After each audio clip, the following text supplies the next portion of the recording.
Aplauda o Senhor, querido. Aleluia. Abra sua Bíblia, Mateus capítulo 4. Vamos ler a palavra de Deus. Mateus capítulo 4, você já deve ter ouvido falar desta passagem que narra a tentação de Jesus. Jesus, como qualquer um de nós, também foi tentado. Ele, como homem, passou por todas as tentações que eu e você passamos. Deus não isentou Jesus das tentações. Lá em Hebreus diz que em tudo ele foi tentado, sem jamais pecar. Mas como homem, sua natureza humana também foi tentada. E o capítulo 4 narra a tentação de Jesus e diz o seguinte: então foi conduzido Jesus pelo Espírito ao deserto para ser tentado pelo diabo. E tendo jejuado 40 dias e 40 noites, depois teve fome. E chegando-se a ele o tentador, disse: se tu és o Filho de Deus, manda que estas pedras se tornem em pães. Ele, porém, respondendo, Jesus disse, está escrito, nem só de pão viverá o homem, mas de toda palavra que sai da boca de Deus. Então o diabo o transportou à cidade santa e o colocou sobre o pináculo do templo. E disse-lhe, se tu és o Filho de Deus, lança-te daqui abaixo, porque está escrito, aos seus anjos darás ordens ao teu respeito, e tomar-te-ão nas mãos para que nunca tropeces em alguma pedra. Disse-lhe Jesus, também está escrito, não tentarás o Senhor teu Deus. Novamente o diabo o transportou a um monte muito alto, e mostrou-lhe todos os reinos do mundo e a glória deles.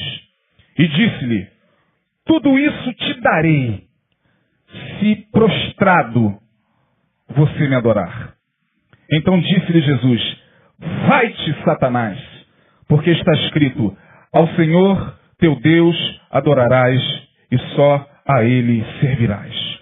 Então o diabo o deixou e eis que chegaram anjos e o serviram. Amém, irmãos? Esse texto nos mostra claramente que Jesus foi tentado em áreas muito afins e muito semelhantes às nossas. Eu vou mostrar a vocês rapidamente as áreas, os níveis de tentação pelos quais Jesus passou e que, de alguma maneira, eu e você também passamos dia após dia. Aliás, participante da natureza humana, Jesus tinha que ser tentado da mesma forma que nós somos tentados todos os dias. Porque a palavra diz que Jesus, Paulo vai escrever isso aos Romanos, era o segundo Adão. O primeiro caiu. O primeiro não resistiu à tentação. O primeiro cedeu no Éden. E por conta desta queda, nós fomos subjugados ao pecado e a Bíblia diz que o salário do pecado é a morte. Portanto, o homem, como espécie, morre, não só fisicamente, mas espiritualmente, por conta do primeiro Adão. Ora, para que a obra da cruz pudesse ser completa, para que Jesus Cristo fosse recebido em glória, ele veio, participou da natureza humana, entrou no ventre de uma mulher, foi gerado como uma criança normal, passou pela infância, passou pela adolescência, chegou ao auge da sua juventude, morreu, ressuscitou e foi recebido nos céus, como diz Paulo em Timóteo, aquele que foi manifestado na carne, foi justificado em espírito, crido pelos anjos, pregado entre os gentios, crido no mundo e recebido na glória. Portanto, a obra de Jesus foi completa. Mas foi completa porque ele teve que se submeter às tentações que são comuns à natureza humana. E diz o texto que depois que Jesus passou pelo batismo, ele foi batizado por João no Rio Jordão, e logo após o batismo ele entra em uma sequência de jejum e oração e consagração, certamente sabendo do que lhe aguardava. E aí no capítulo 4 nós vemos que o Espírito, ou seja, o Espírito do Senhor,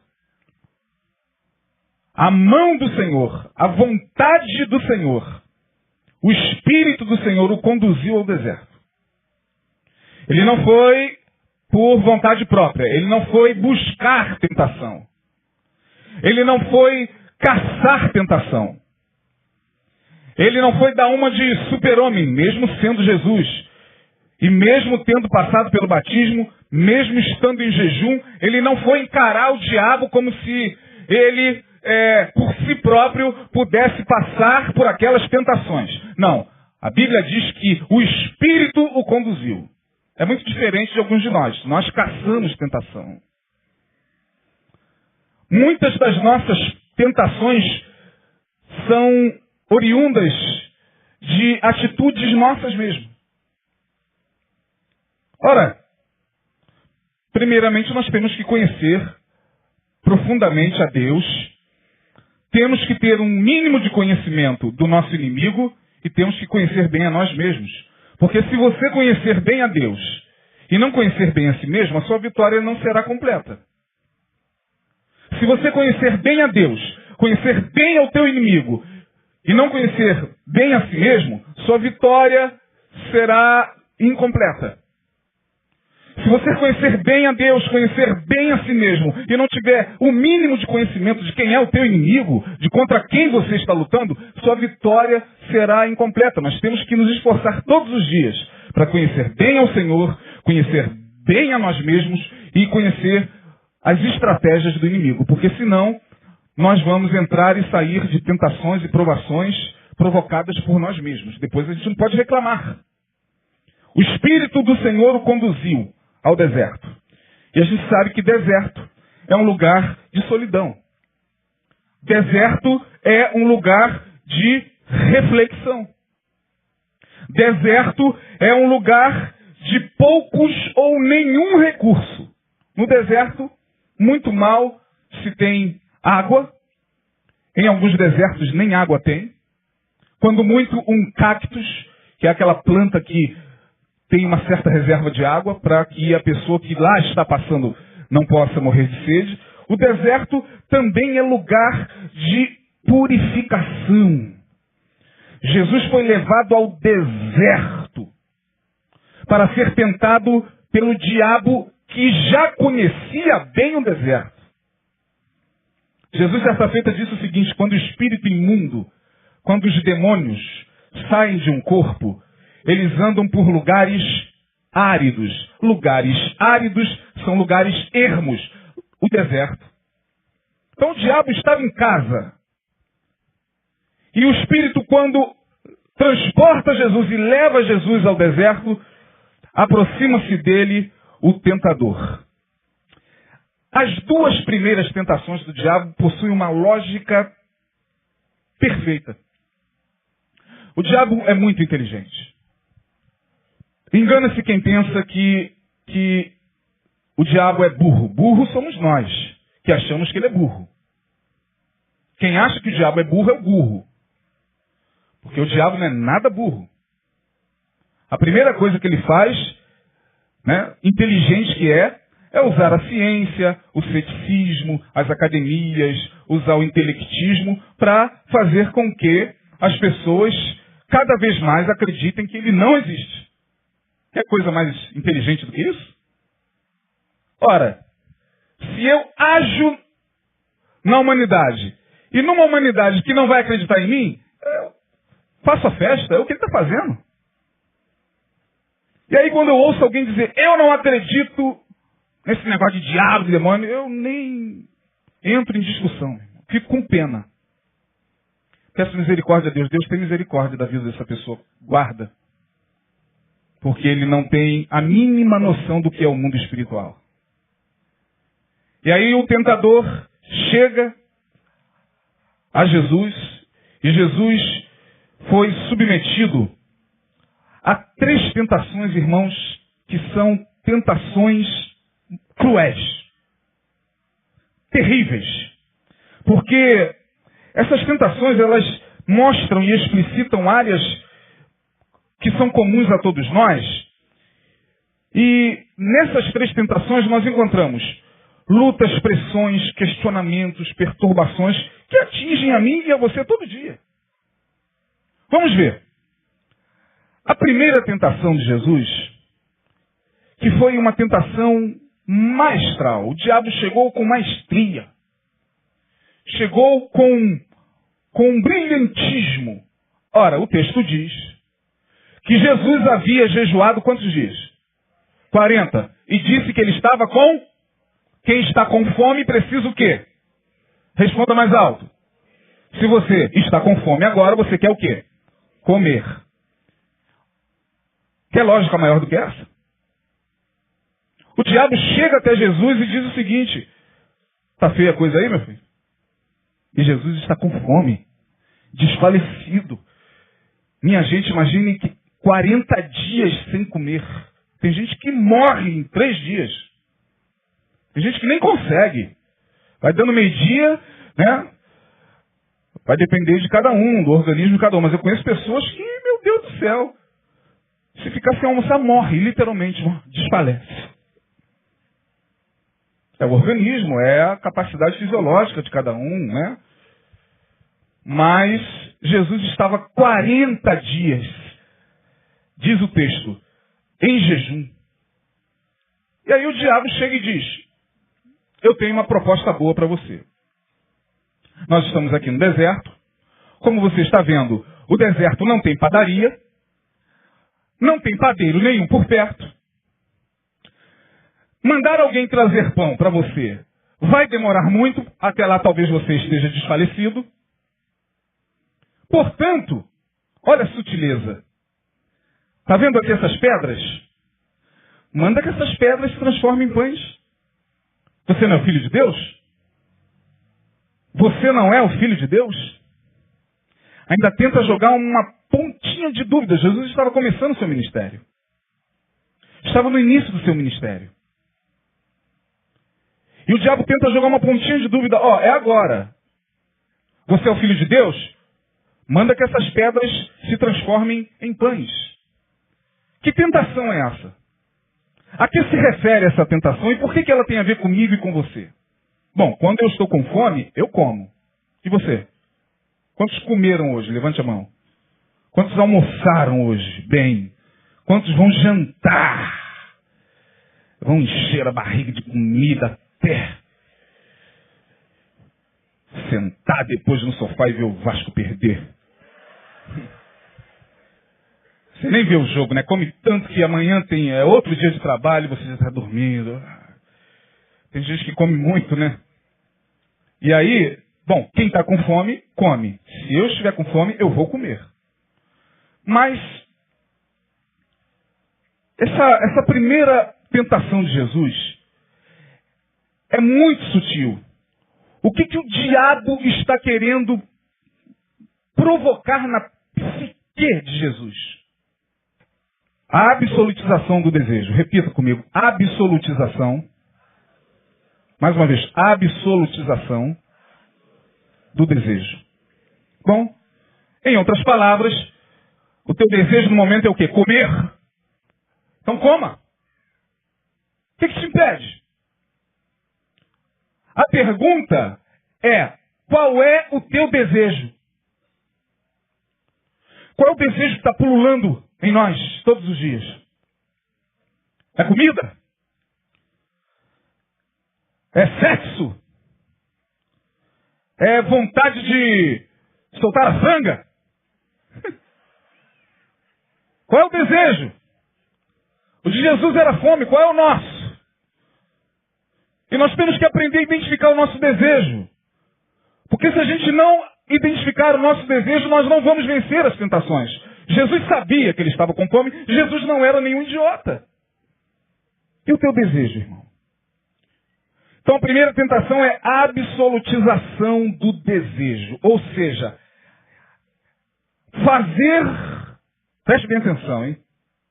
Fazer do desejo humano a medida maior, a referência mais importante em função da qual a vida é orientada.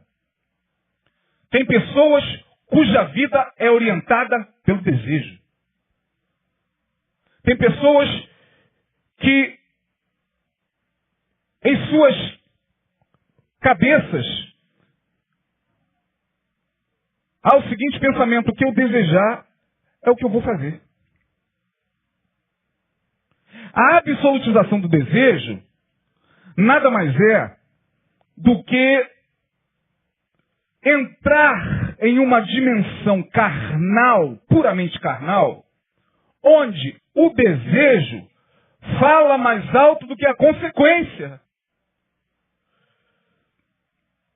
Porque nós, seres humanos, somos todo desejo. Nós somos feitos para desejar, minha gente. Não tem como não desejar.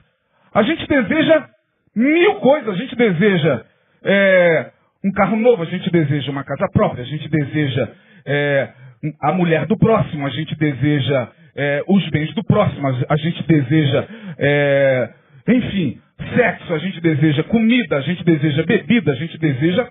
O desejo orienta e reorienta a vida daquela pessoa que vive numa filosofia, que é a filosofia desta geração. Se você nunca ouviu falar, eu vou te dizer, chamada hedonismo, com H. H-E-D-O-N-I-S-M-O. Hedonismo. O hedonismo é uma filosofia que diz o seguinte: o que interessa na vida e na existência humana é o desejo cumprido. Não importa como você vai satisfazer esse desejo. Não importa os meios pelos quais você vai satisfazer o teu desejo. Mais importante do que pensar sobre o desejo é satisfazê-lo. Hedonismo, que é uma referência, o hedonismo é antigo, é uma filosofia antiga, mas é uma referência filosófica que vem conduzindo cada vez mais a nossa geração, a geração do desejo. As propagandas têm a ver com desejo. Eu me lembro que eu comecei a fumar, eu fumei dos meus 13 até os meus 18 anos, tive a primeira experiência com cigarro com 13 anos. E eu me lembro claramente, meus irmãos, ficou tão marcado na minha mente, como é que eu comecei a ter experiência com cigarro. Vou explicar. À época, as propagandas de cigarro, eu não sei se vocês vão se lembrar, do Hollywood. Tinha até o Rod Stewart cantando aí. Uma das músicas, Rod Stewart está aí no Rock in Rio, né? Ele cantou muito algumas músicas e eram músicas bonitas e quase sempre a propaganda vinha com conotação de liberdade. Era a asa delta.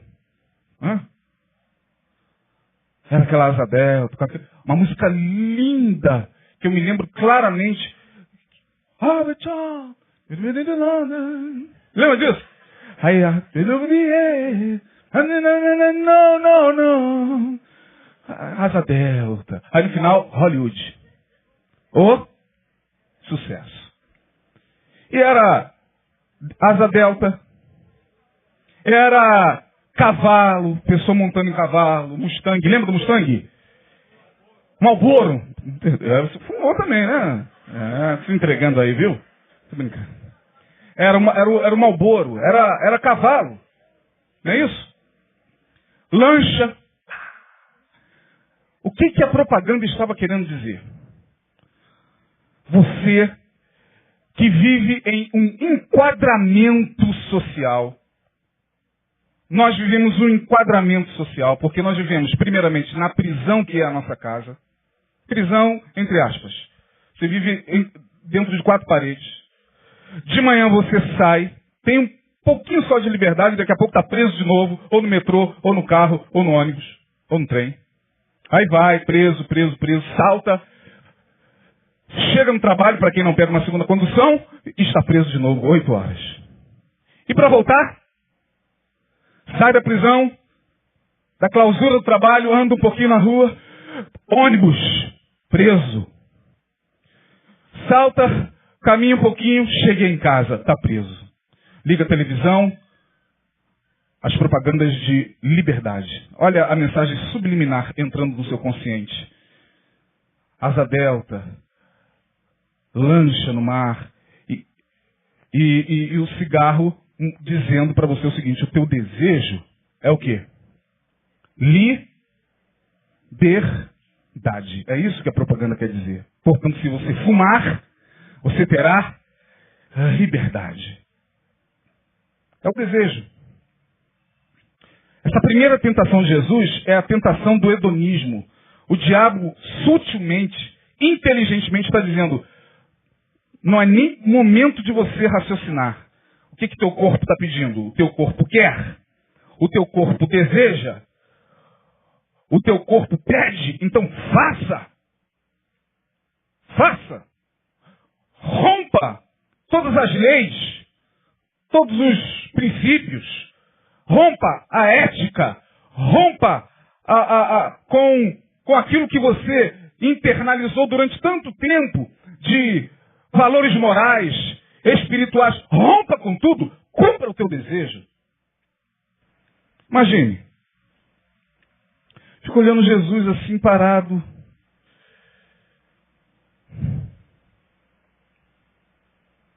Como homem.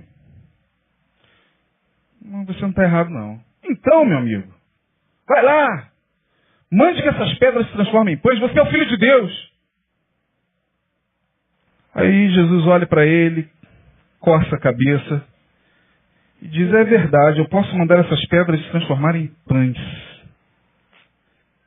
Mas Satanás, também está escrito.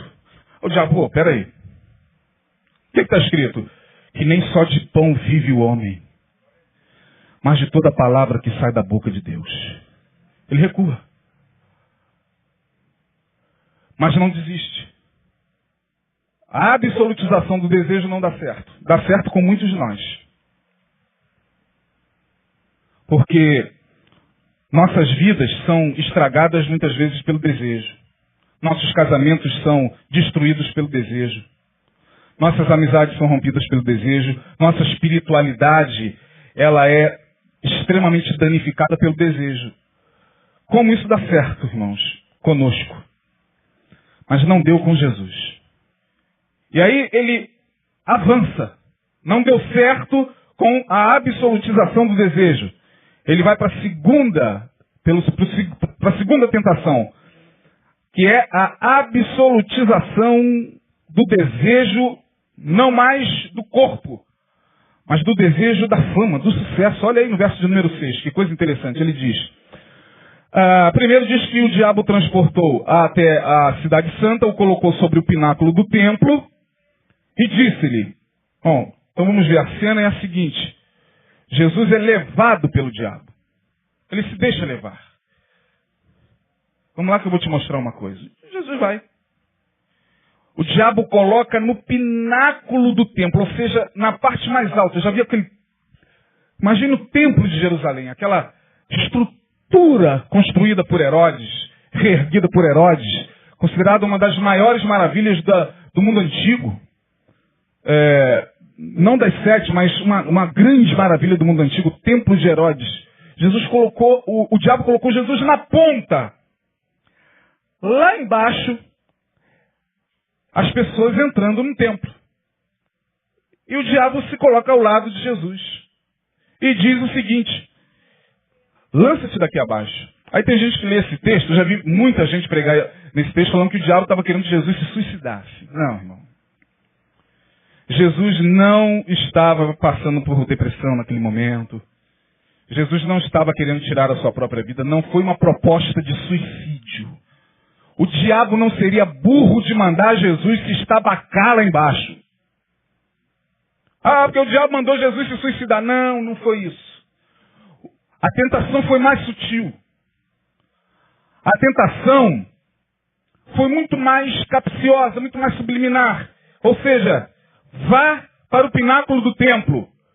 Olha as pessoas lá embaixo. Os judeus esperando o Messias.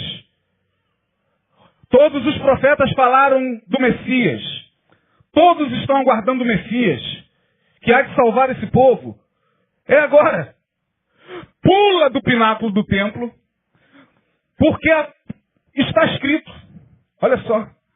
Ainda usou a palavra. Está escrito que aos teus anjos darás ordem ao teu respeito para eles te sustentarem nas mãos, para que você não tropece em alguma pedra. A pergunta, está escrito isso? Ou não? Aos teus anjos darás ordens ao teu... Está escrito ou não, minha gente? Aonde? Salmo, o diabo não mentiu. Apesar de ser o pai da mentira, ele não mentiu. Tá, pastor, mas e aí? Nesse cenário todo, o que o diabo queria? Simples, o diabo queria que Jesus pulasse. Aí imagine, os anjos vindo fazendo aquele paraquedas angelical.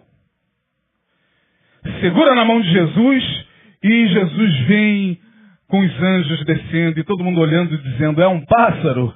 Não. É um avião? Não. É o Messias! Oh, o Messias! Está vindo dos céus para nos salvar! Ou seja, o diabo queria que Jesus queimasse etapas.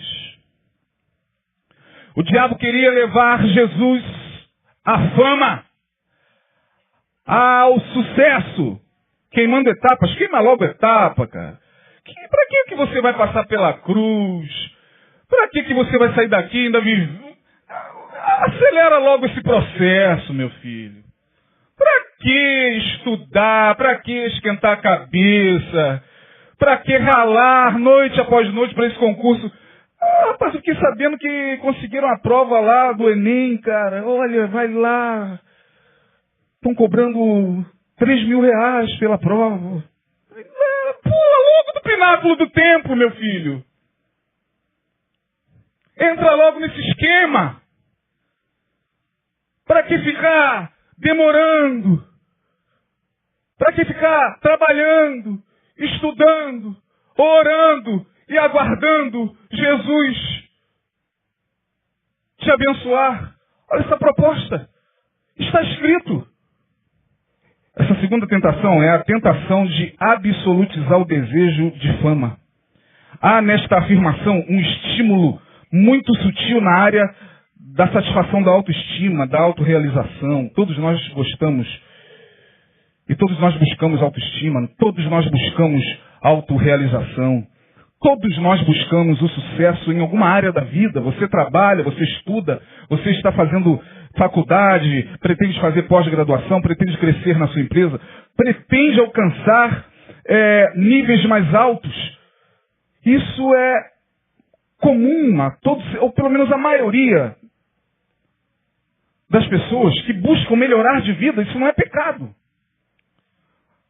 A questão não é aonde a gente quer chegar, é como a gente quer chegar. É como você foi parar aonde parou. Olhe para trás e veja se você pulou do pináculo do templo. Ah, eu estou nesse cargo, aí estufa o peito, ah, que legal, vamos estourar champanhe, tá? Cargo executivo. Como é que você foi parar nesse cargo executivo? Como é que você foi parar aí onde você está, chamando isso de sucesso? Pulou do pináculo do templo ou fez um caminho íntegro?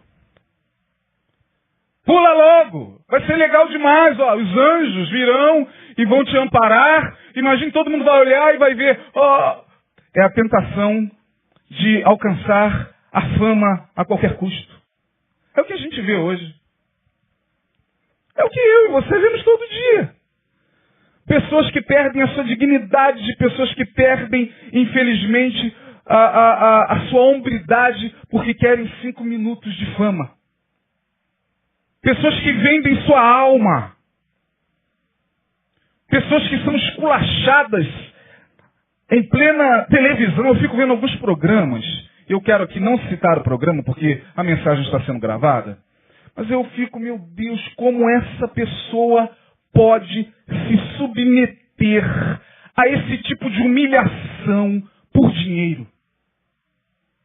Como essa menina pode permitir-se a isso para aparecer na televisão, para dizer que é famosa, para sair nas revistas? É impressionante, irmãos. Eu tenho filha. Eu fico pensando no pai dessa menina, no pai desse rapaz. Porque é muito sutil. A tentação da fama, a tentação de aparecer queimando etapas, desrespeitando leis, princípios, desrespeitando a autoridade, passando por cima da família, passando por cima de conselhos pastorais, passando por cima de valores. A gente quer chegar lá, a todo custo. Fazendo rebelião nas igrejas por aí afora. Eu quero é a fama, eu quero é estar aqui. Deus tem uma chamada comigo e não interessa. Eu sei, cara, mas você está causando divisão entre os irmãos. Você está causando contenda para ter um ministério próprio, para que teu nome apareça. Que loucura é essa? Não é assim. Mas as pessoas não estão nem aí, estão pulando do pináculo do templo todo dia. Todo dia eu e você somos convidados a pular do pináculo do templo, irmão. Pula! Porque os teus anjos darão ordem. Olha, que lógica também nessa afirmação. Está certo. Está certo com S, diria Jesus. O diabo está certo com S. Está certo, está escrito. Jesus responde, mas também está escrito, não tentarás ao Senhor teu Deus. Não deu certo com o hedonismo. Não deu certo com a absolutização do desejo, não deu certo com a absolutização do desejo do sucesso, da fama, da glória, da queima de etapas. Ele parte para a sua última cartada. Diz o texto que ele leva Jesus a um alto monte. Ele sai dali. Eu não sei como é que isso aconteceu. Não sei como foi esse fenômeno. A Bíblia não entra em detalhes, mas diz que dali eles estavam no deserto. Do deserto eles apareceram no pináculo do templo. Teletransporte, sei lá. Viagem no tempo, não sei. Mas diz que do deserto o diabo levou ao pináculo do templo a um alto monte. E o diabo pensou, agora ele não resiste. Não é possível. E diz o texto que ele mostrou toda a glória do mundo. Minha gente, ele não mostrou Jerusalém nem Palestina. Aquilo ali não representava nada na época.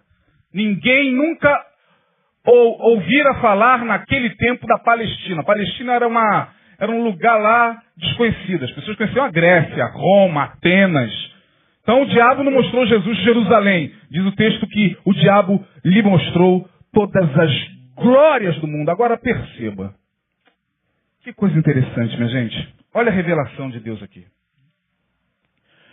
Como foi que Eva caiu? Quem apareceu? A serpente. Quem é a serpente? O diabo. Aqui está o fruto. Porque Deus sabe que no dia que você dele comer, seus olhos serão abertos. Ela comeu. Seus olhos foram abertos. Vamos para Jesus. A última e mais implacável tentação. Jesus tinha que passar por essa tentação também de olhos abertos. Diz o texto que o diabo lhe mostrou. Lhe mostrou como? Não sei. Mas aqui na sua Bíblia e na minha diz lá. No verso 8. Novamente o transportou o diabo a um monte muito alto e mostrou-lhe todos os reinos do mundo e a glória deles. Não sei como é que foi isso, não sei se ele chegou e fez isso em Jesus. Olha aí, tudo isso é meu. Veja, dá uma olhada. Vou te deixar aí pensando um pouquinho. Veja, ó Filho de Deus. Veja aí os reinos do mundo, os continentes. Veja a África. Veja o Oriente Médio. Roma, Grécia, seus poderosos exércitos, seus líderes implacáveis, Alexandre, Marco Antônio, imperador. Olha o ouro de Ofir, os cedros do Líbano, os dólares do Banco Central americano e os milhares de reais do Banco Central brasileiro. Dá uma olhada aí e pensa um pouquinho. Vou ali e já volto. E Jesus ficou ali. O diabo diz, tudo isso aí que você está vendo será teu. Pensa direitinho. Imagine você dominar sobre esses vermes desses seres humanos.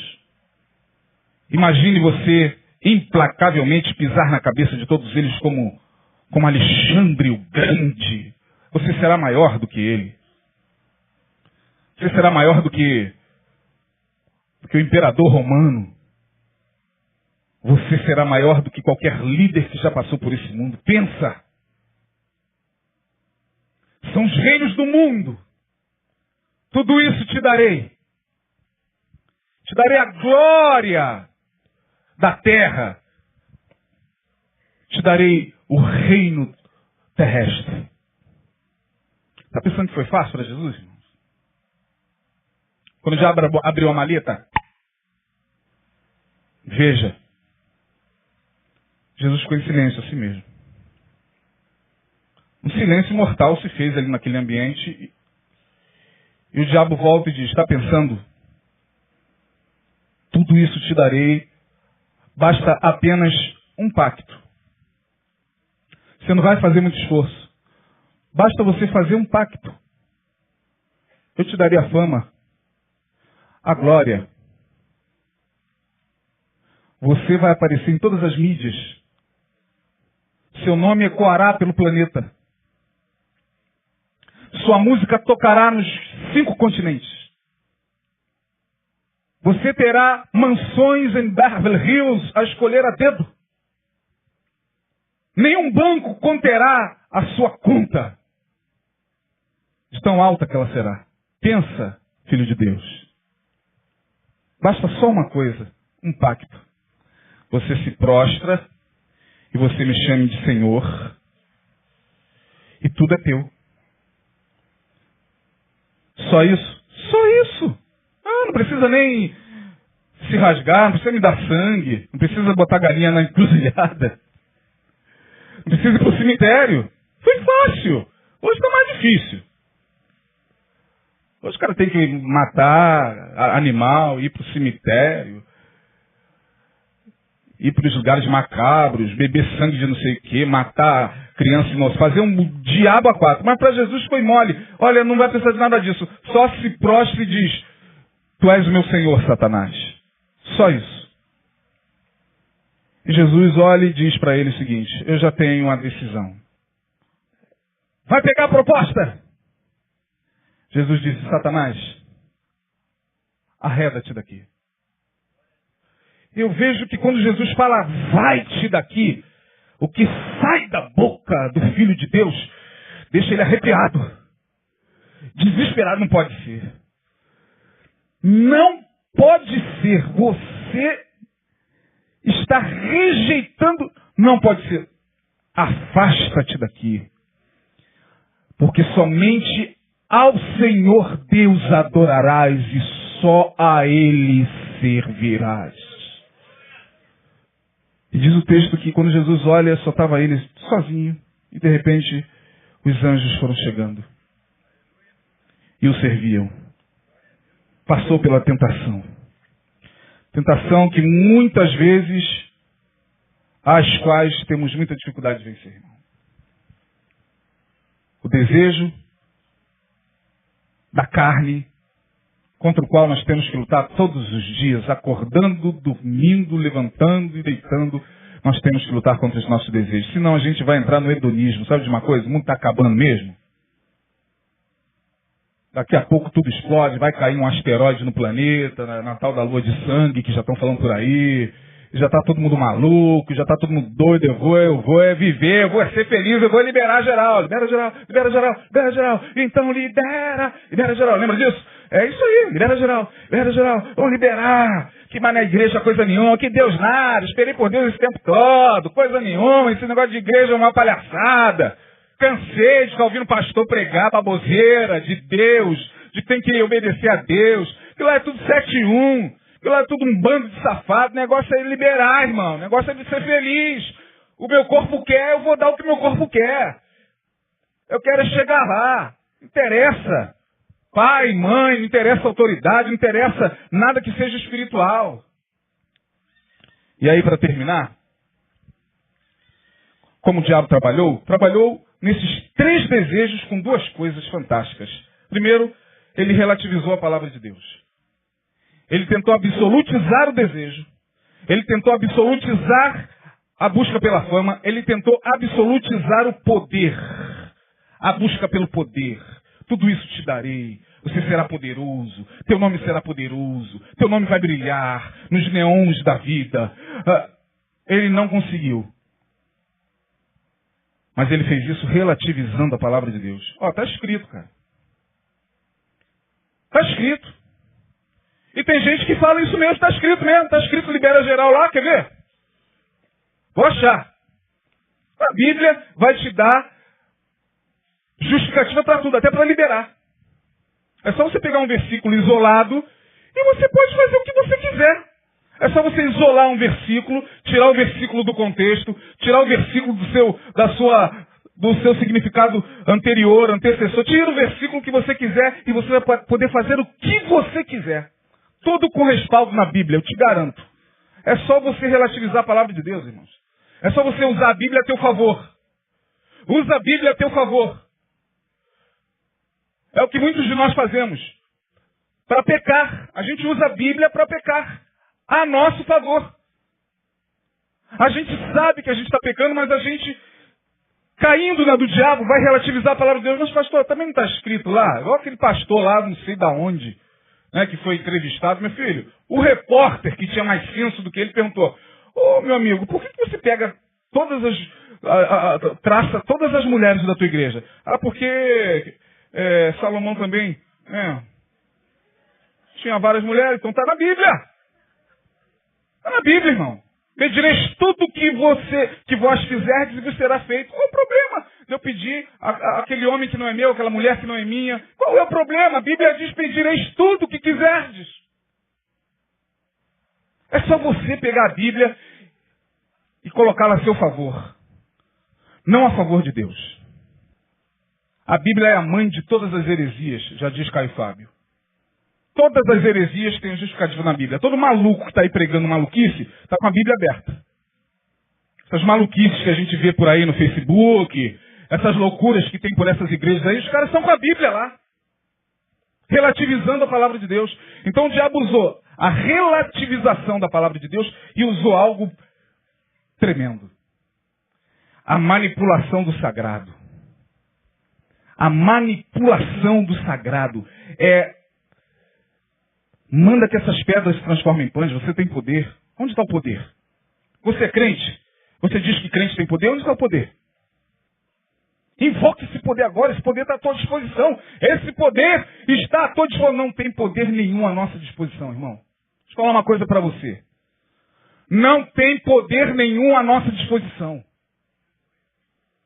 O poder de Deus é o poder de Deus, que quando quer nos usar, nos usa. Não para que nós manipulemos esse poder. Não tem poder à disposição de ninguém.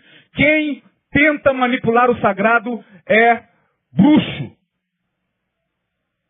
Quem acha que vai pegar o poder de Deus e manipular como fogo, como o mágico faz com fogo, Quem acha que o poder de Deus é algo que se pode provocar na hora que quiser, venha que eu vou na sexta-feira ou no sábado, no domingo, eu vou manifestar aqui o poder. Não, isso aí é magia.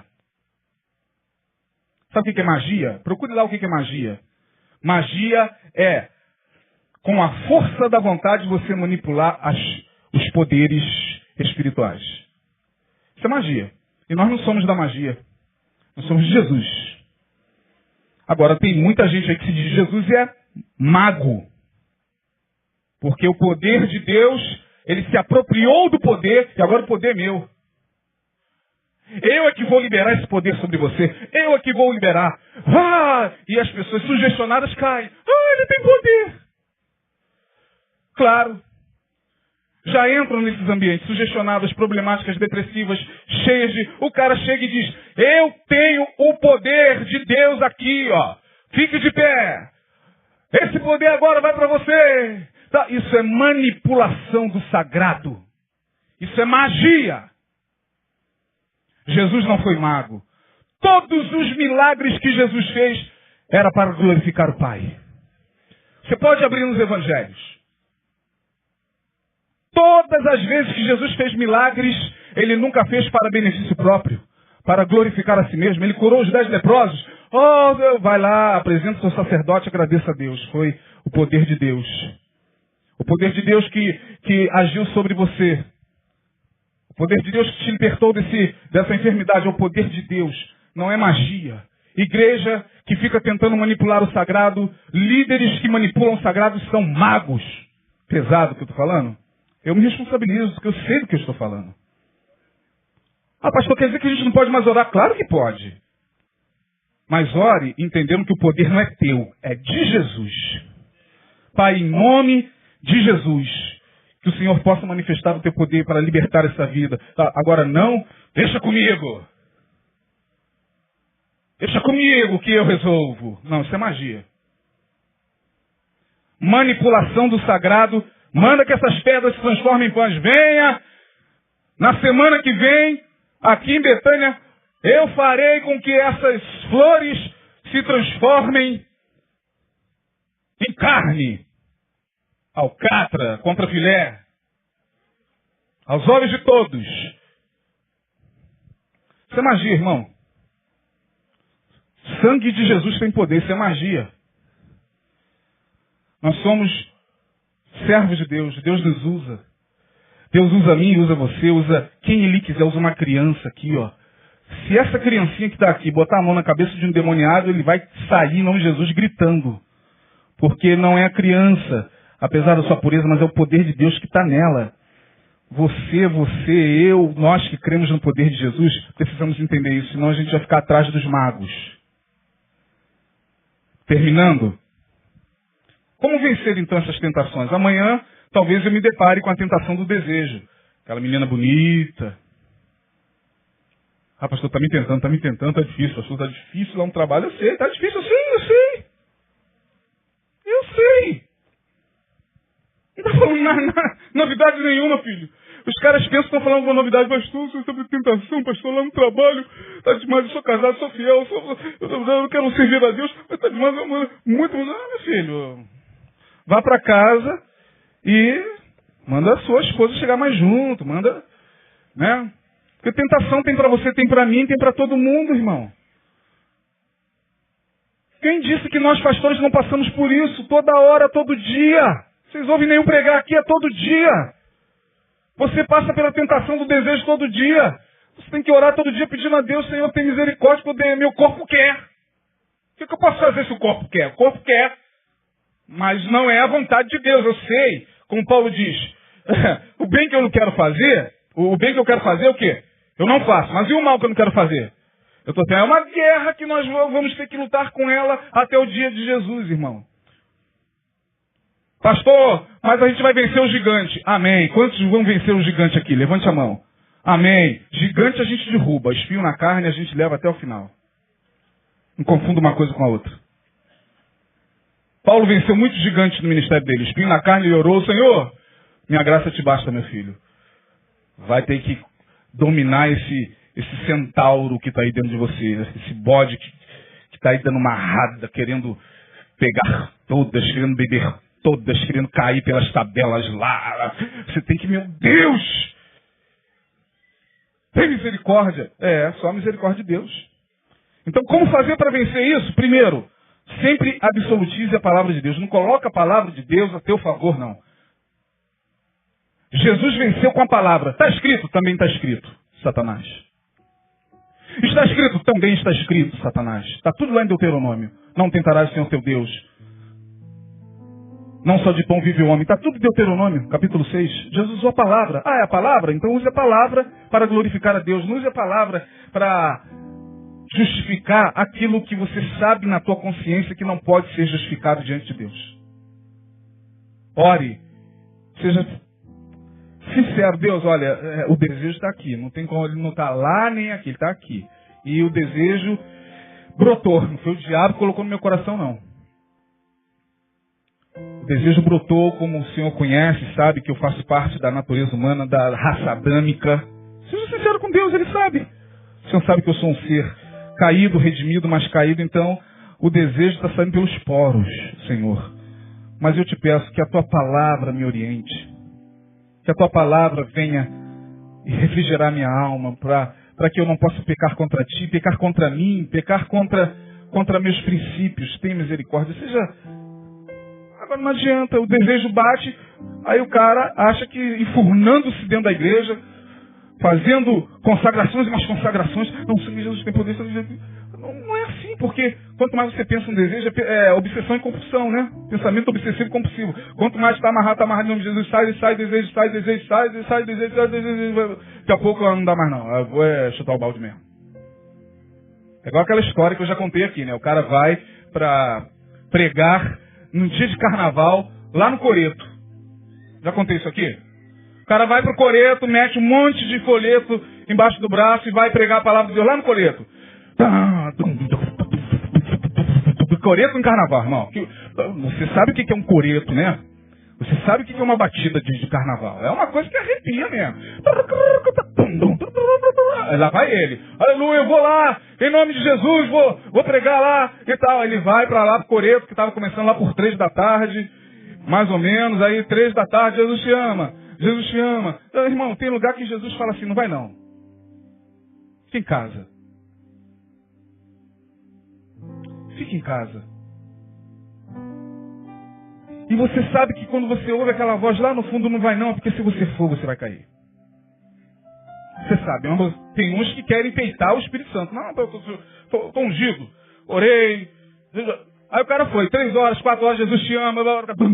Ele já não estava mais falando. Ninguém estava mais ouvindo. 5h30, 6h30, 7, 8, 10 horas ele já estava com a gravata aqui cantando. Perdido.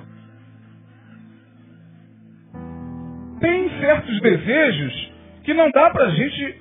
Por que Paulo diz? Foge dos desejos da mocidade, Timóteo. Foge, evita. Não... Como é que é lá? A aparência do mal? Como é que é o versículo? Foge da aparência do mal.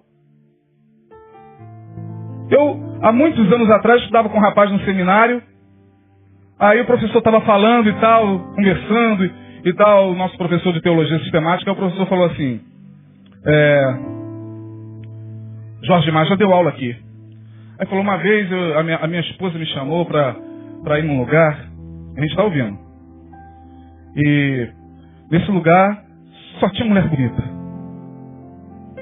Os colegas dela, tudo uma mais bonita que a outra e tal. Aí ela me chamou. Vamos, Jorge Mar. Acho que foi um lugar onde tinha piscina. Ele falou, não vou não. Estou com disposição. Não vou não. Aí um rapazinho que estudava com a gente levantou, mas aí que o senhor tinha que ir para mostrar a diferença do servo de Deus. Aí ele falou, vai você, meu filho. Eu não, me conheço. É buscar autoconhecimento.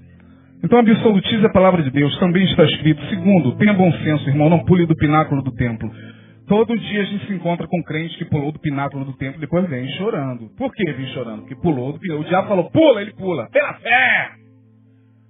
É pela fé! Bum! Deus, que Deus teus anjos, tua palavra diz que aos teus anjos darás ordem. Mas eu não mandei você pular do pináculo do templo, meu irmão. Eu não mandei você entrar nessa dívida exorbitante, surreal, além da tua capacidade. E agora você está aí clamando. Você pulou do pináculo do templo. Não é assim. Tenha bom senso. A gente precisa de bom senso, minha gente. Nós evangélicos, olha, sinceramente está difícil. Às vezes a gente entra no Facebook e vê. Eu fico com vergonha. Teremos um fórum aqui onde nós vamos receber pessoas de outras religiões. Imagine, claro que não vai acontecer isso aqui, mas se a gente passasse no Facebook tudo que postam sobre igreja evangélica, a gente ia sair correndo daqui. É vergonhoso demais. É vergonhoso demais. E o nome do Senhor vai sendo blasfemado por essas pessoas sem nenhum bom senso. Evangelho é bom senso, pelo amor de Deus, minha gente. Nós não podemos abdicar do bom senso. Pula, não vou pular não, diabo. Se eu pular, eu vou me dar mal.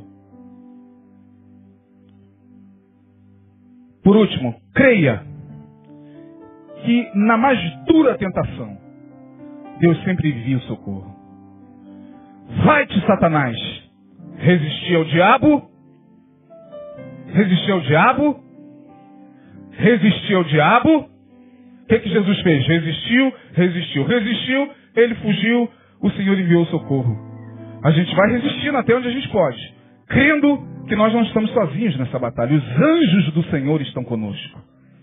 Para aquele que crê, Deus envia o socorro na tentação.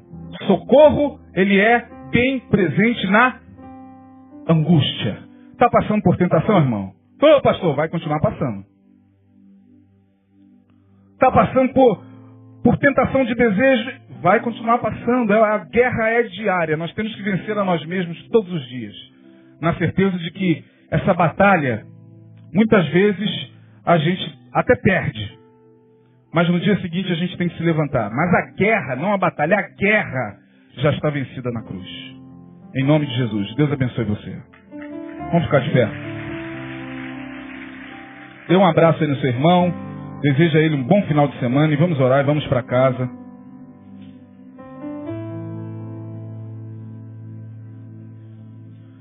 Vamos orar.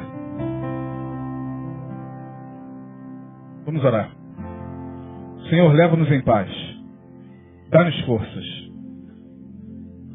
Nós não somos melhores do que nossos pais, já dizia o profeta Elias.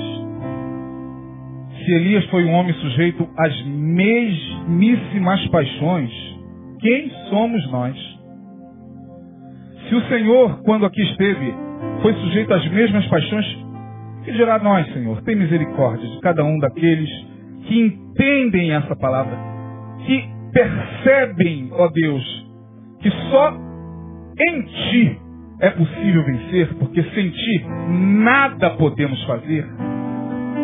Aqueles que entendem isso são aqueles que vão vencer nesses dias tão maus, porque os dias cada vez mais assinalam que caminhamos para um tempo muito difícil, que é o tempo do fim.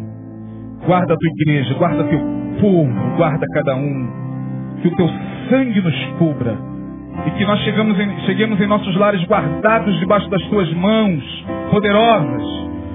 Livra-nos do homem mau, livra-nos da investida maligna. Guarda, ó Deus, as conduções e os veículos para a glória do teu nome. Tenhamos um final de semana abençoado na tua presença. Em nome de Jesus nós oramos. Amém. Deus abençoe.